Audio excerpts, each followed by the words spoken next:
In this state park that stretches over 5,000 acres, there are 3 lakes called Little Lake, Middle Lake, and this lake I'm going to be painting called Mac Lake. Mac Lake is the biggest of the 3 and houses a wide variety of fish such as catfish, sunshine bass, largemouth bass, and bluegill. Alligators and different wading birds also make this lake their home. The lake can be up to 60 feet in some areas and was originally created for limestone mining. Those days of mining are long and gone, leaving us with a place of beauty to enjoy and a place of beauty to do some painting. But first, I have to finish setting up. So after a rough start last night, first day getting at the camp, we put up our tent and realized that it was a little moldy from the last time that we went. The tent that we put up back there is still wet from our last camping trip and has some mold in it. So the wife went to the store to get another tent and hopefully see what happens in the morning. Good job. Yep. How's it going, Maddie? Pretty good. What are you doing? I'm taking down the tent because it's moldy. Today's day 1 as far as painting goes, and I came here this morning. It's about 10 o'clock, kind of the magic hour, and I'm at the main lake here. I think it's called Mac Lake, and got a beautiful view of the lake with some scenic views behind it. The only thing that's going to be a little challenge is it's supposed to rain again, so hopefully within the next hour or 2 the rain holds off. With all the landscapes I create, the first thing I always do is try to figure out where I'm going to put the horizon line. The horizon line is that magical line that separates the land from the sky. For a good composition, the rule is don't put the line directly in the middle of your artwork. This helps gives a focus to your artwork. If you want to focus on the foreground area, move up the horizon line. If you want to make the sky more interesting and stand out, move the horizon line down. I wanted to focus more on the beauty of this lake, so I placed the horizon line to the north of the middle. This gives us more space to create the lake in the grassy areas. My main subject in the foreground area is going to be the main pier that goes out. People use this pier for sightseeing and to fish off of. I'm not sure yet, but people's figures may be added down the line. For this adventure, I'm just going to be using one of my travel plastic palettes. My nature color schemes usually stay the same. I have some Parisian blue, yellow ochre, hooker's green, titanium white, raw and burnt umbers, and raw and burnt siennas. I make sure to spray the paint before I start painting just so it doesn't dry out quickly. After I have sketched out my initial layout of the composition, it's time to start painting. The question is always where to start.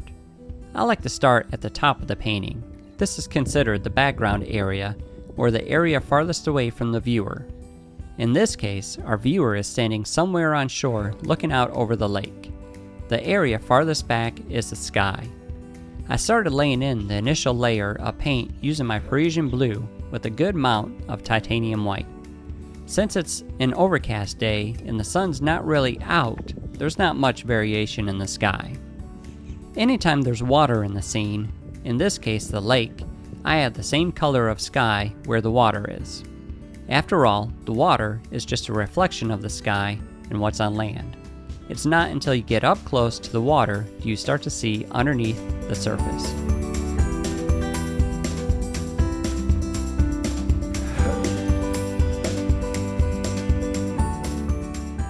With this easel that I have, sometimes it's hard to get to the bottom of the canvas, and the solution is just to flip it around, paint it, and then flip it back around.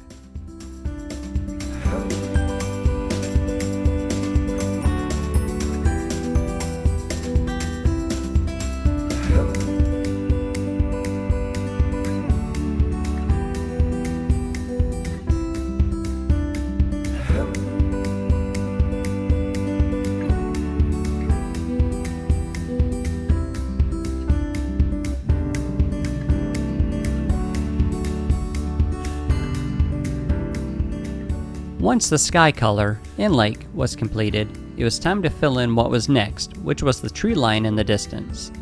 I'm not too worried about the exact tree shapes. The reason, if I squint, you don't see trees. you see an organic color form. There'll be details that I add in later, but for now, it's just covering the canvas with color.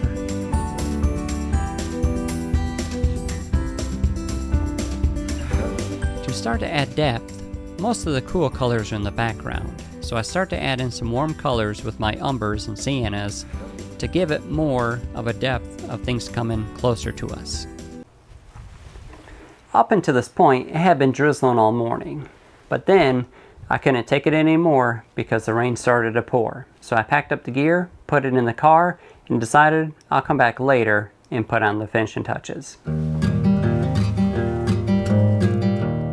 Once the rain stopped, it was time to get back to work. I wanted to get at least 2 hours into this painting before I called it quits. So I came back, sat back up, and started to work again.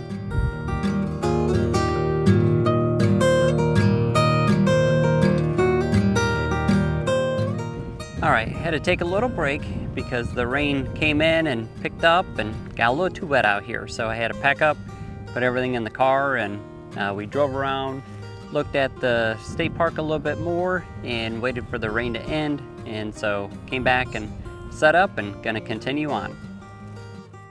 Previous to the rain pour, I was able to complete most of the initial layer of paint. I purposely didn't fill in anything with the pier. Since this is the main subject in the foreground, I'm saving it for last. I got plenty of reference photos for work in the studio. The next layer of paint I'm putting on is the darker value of the grass in the distance and the shadow of the shore into the lake. Once again, I'm not too worried about details. The plan I wanted to go with was more of an impressionistic work. I'm saving the detail work for the studio. For the shade of the grass, I've turned more to the umbers and siennas. I start with raw and then go to burnt. I'm actually going backwards. I'm accustomed to work light to dark with my watercolors. Since this is an acrylic painting, my mind didn't switch back to the rule of acrylic and oil. That rule is, you work dark to light. But we'll make it work.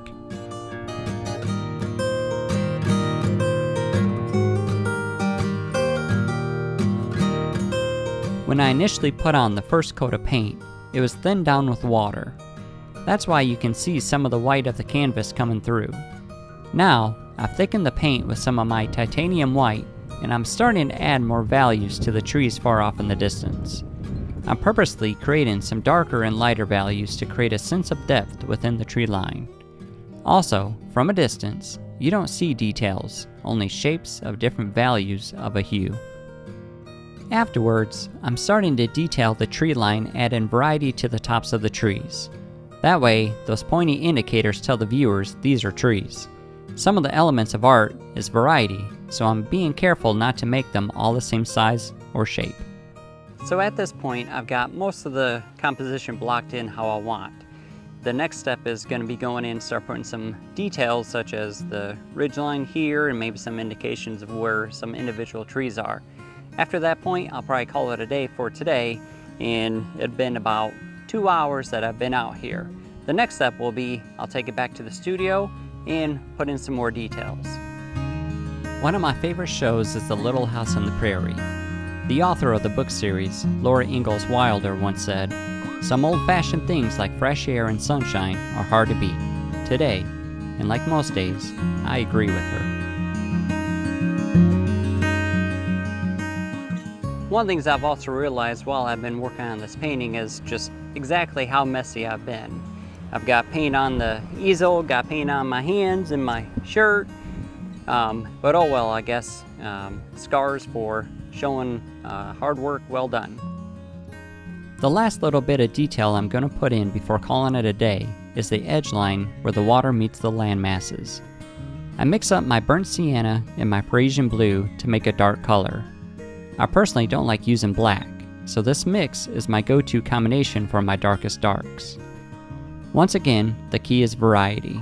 As I'm making the edges, I make various thicknesses of line. This simulates where more land is pushing out or in.